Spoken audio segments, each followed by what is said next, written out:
Great Tastes is brought to you by Cantor's Meats, the home of quality meats. Welcome back, Saturday night, Great Tastes of Manitoba. It's great to have you here as always, and great to have Elisabeth Harms, Manitoba Beef Producers. You having fun so far? So far, it's going great. She hasn't run away yet, so this is a good sign. Okay, so this is actually, so we're doing two recipes tonight. The first of which is the slow-cooked beef brisket with braised onions. And so we already talked about the brisket.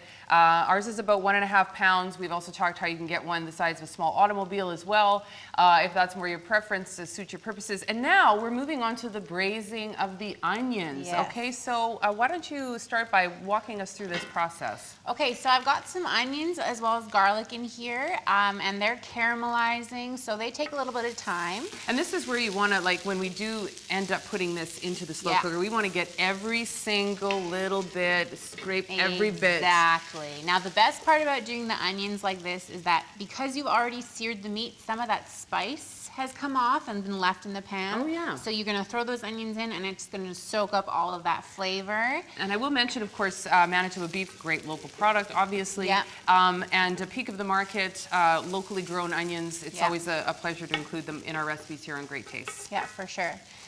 So these onions have been going for some time now, and you're going to get a really great color on them. They're going to look all goopy and soft in the pan, but that's okay. Is that a technical term, goopy? Yes, it is. In my kitchen, it is. You heard it here first. Yeah, for sure. Yeah, so this has been going for some time, and now we're going to build some of these other flavors. Okay, so we're going to build our sauce. Yeah, so we're going to start with some beef broth. If you just want to keep stirring for me, that would be great. Yeah. You get scrapey, scrapey, scrape. Exactly. So as soon as you put that liquid in, it's a great opportunity to start getting all that stuff that's on the bottom. That's just going to add way more flavor. Okay. And the flavor already starts when you're searing that meat. That's the searing of the meat, that step adds so much flavor to the braise. That's critical. Exactly. Okay. All right, so we've got some beef broth in there, and now I'm going to add a little bit of soy sauce and a little bit of Worcestershire sauce, because that's how I say it as well. Yeah, we have a battle with that word every season here. Yeah. Great Tastes. Yeah. All right, and that's going to add a little bit of depth of color. And so tomato paste? Tomato paste, yeah, that's right. If you want to scrape that out into the pan there. There you go. How's that? Perfect. Yeah. All right, and finally some herbs and spices. I've got a couple of bay leaves and a little bit of dried thyme. So now how much liberty can you take with things like, I don't know, the spices? Or is this kind of like is there a classic sort of braising recipe? I don't know. I don't think so. Okay. I mean, rosemary is also a great option. I've used dried herbs in this particular recipe. If you've got fresh in the garden or something that you want to throw in there, by all means use fresh. That's always better, right? Oh, totally. Especially it's summer now, and you've got all of that great produce coming off, and it's great to add to anything home cooked. So can we talk a little bit about why Manitoba beef is a good choice? Because I mean, nutritionally, obviously, right? Oh my gosh. So we'll share a little bit about that. Nutritionally, it's a powerhouse. It's a great source of iron and protein right off the bat, but it's also got some vitamins in there, some zinc in there. It's great for athletes, provides a lot of protein punch in your diet.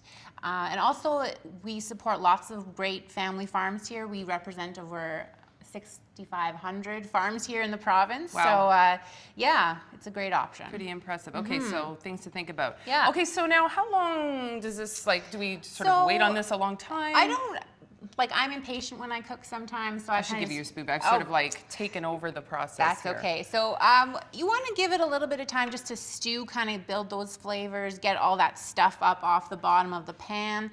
I'm just going to turn this up a tiny bit. Yeah. I like to get it to a little bit of a boil in here. Okay. That way it's piping hot when you pour it into the slow cooker and you get it going. Okay. The hotter things are when you put them in there, the better it is. Really? Yeah. Okay. Yeah. I'll take your word on that. Yeah.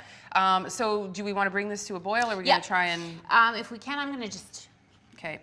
It's really close, so we're just going to kind of get that going Keep here. on stirring, okay. Yeah, it should be any minute now. And you know, like if you've never braised anything before, if you've never cooked a brisket before, and actually, you know what, I don't think I have made brisket. So you know what? Before I started this, I hadn't either. There you go. So well, I was going to say what this beautiful recipe that Elisabeth and Manitoba Beef Producers has put together for us tonight. You can find it greattastesmb.ca. No time like the present to give this a go.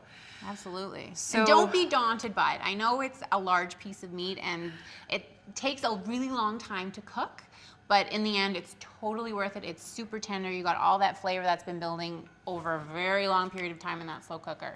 So I think what we want to do is maybe we'll pretend it's come to a nice Yeah, big you can boil already, here. I mean, it kind of already has there. You got some bubbles so let's there. pour this over. Yeah. And I can help with that a little bit. All right, safety first in the kitchen. Safety first. All right. If you just want to get all that good stuff that I didn't get with the liquid there. Okay, there we go, there we go.